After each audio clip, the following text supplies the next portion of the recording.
video I'm going to try and explain how I made a family of objects from measured colour palettes. So I was inspired by this exhibition about Ettore Sottsass's work, and I really liked the forms and the colours that he'd used. And there seemed to be a system that he was using, and I was really liking these stacks of objects. So I made a note of all of these different shapes that I could see. Not so much the patterns that he used, but the shapes.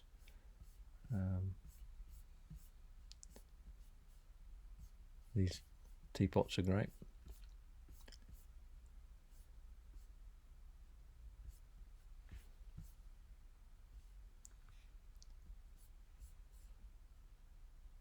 And they're just stacked.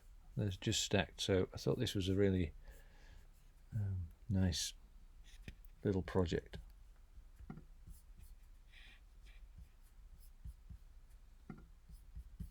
So this is the Grasshopper file, and it starts off with a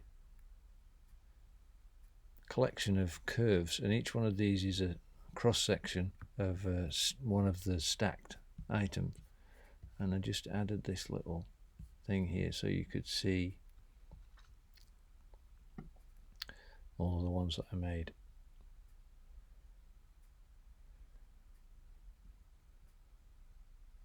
So I just did 15.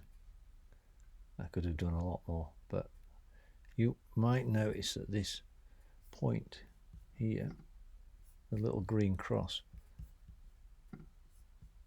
or red cross, is it's the center of gravity of the shape, the centroid. And as I move through the shapes, you see that it changes. It goes up and down. So that one's quite high, this one's quite low. So when you're thinking about how to build a family of objects, you need a fitness test, something to determine what's right and what's wrong. So I was going to use the center of gravity of each of the components to determine a center point of balance. So it's not something that Sottsass was doing, but something that I thought would be useful for creating a fitness test, something that determined whether one idea was better than another. So here are all the curves, and these are the sliders that choose the curves, and these are stacked up just like this. So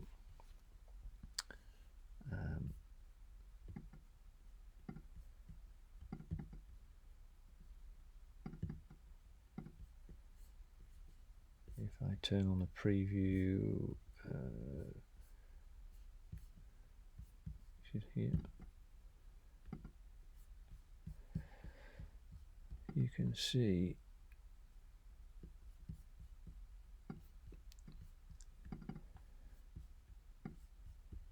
the stack. So this one, the colours and the measurements are coming from a photograph that I got from an archive called the Mass Memories Roadshow Archive.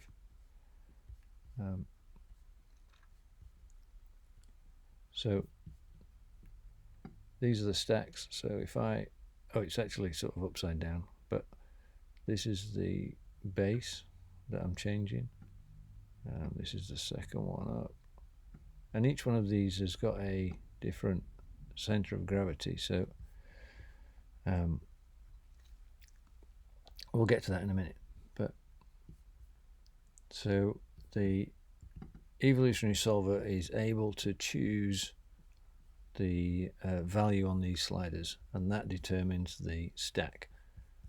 And then the shape comes out of the shape library.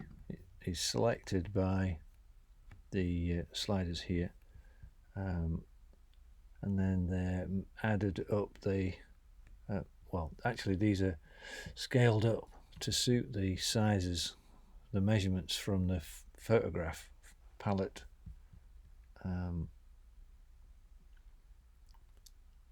It's a fairly straightforward multiplication and a division of the area that we need, the current area and the target area, and then there's a scale factor here which creates the just scales up the drawing, the curve, to the right size.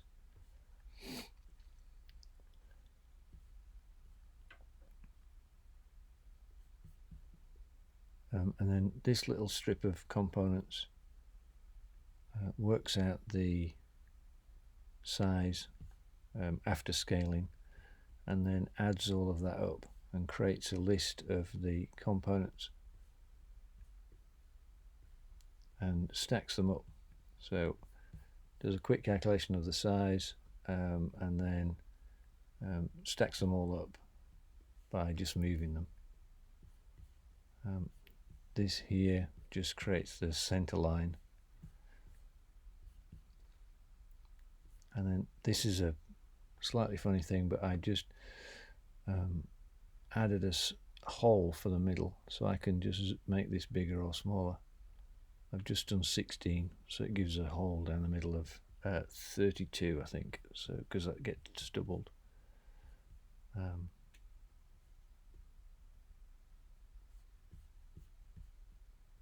And then this here is just a straightforward revolution, so you've got the cross sections, and then this revolves them around and creates a solid. This is the preview, and this is where the colours get added. So I think that's fairly straightforward. The sliders just choose different shapes which get scaled up from the measured palette, and then over here we just calculate the center point of each piece, which is because we've already stacked them, it's already in the right place, and then we subtract each one of those from the what we've chosen the second, in this example, the second component up to be the center point, and then we times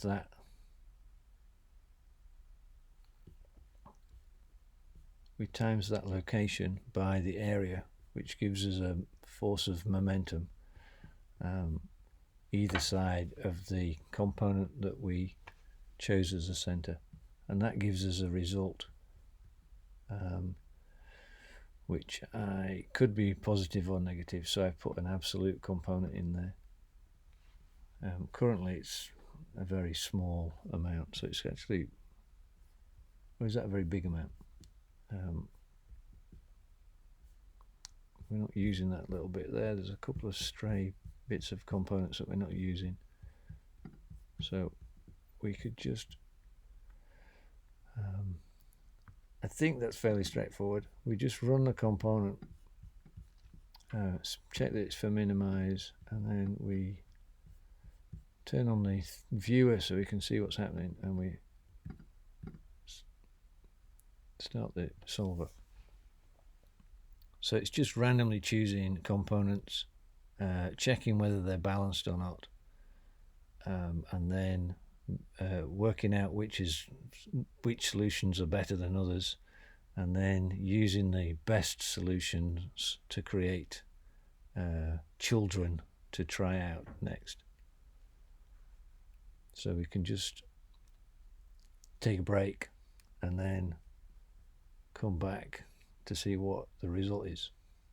So welcome back. I stopped the solver because it was going on for a little bit. Its best solution so far is this one, the best as in the most balanced. This is another one which is, you know, interesting but unusable. It wouldn't stand up. There's another one. So just go back to this one. So what is interesting, I think, is that I can. So I've got one solution there, and then I've got another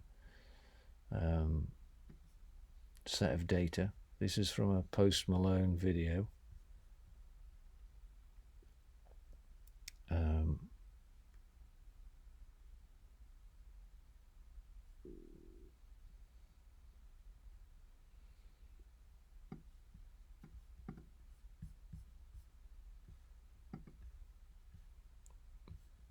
All right.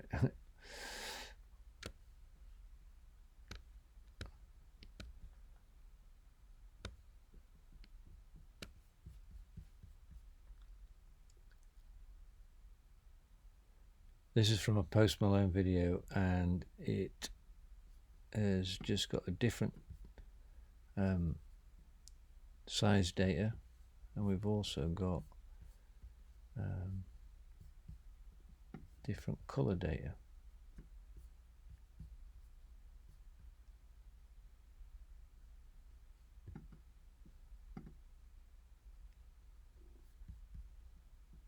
Oh, it's not happy about something. Oh, I think there's look, there's an empty bit of information at the end. Oh, there you go. Everything's happy. Ooh. So we can now create another member of the family just because we've got this extra bit of information.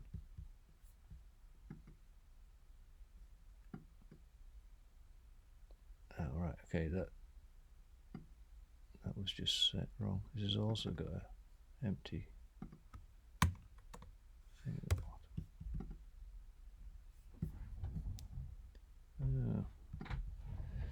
For some reason that made it go really big.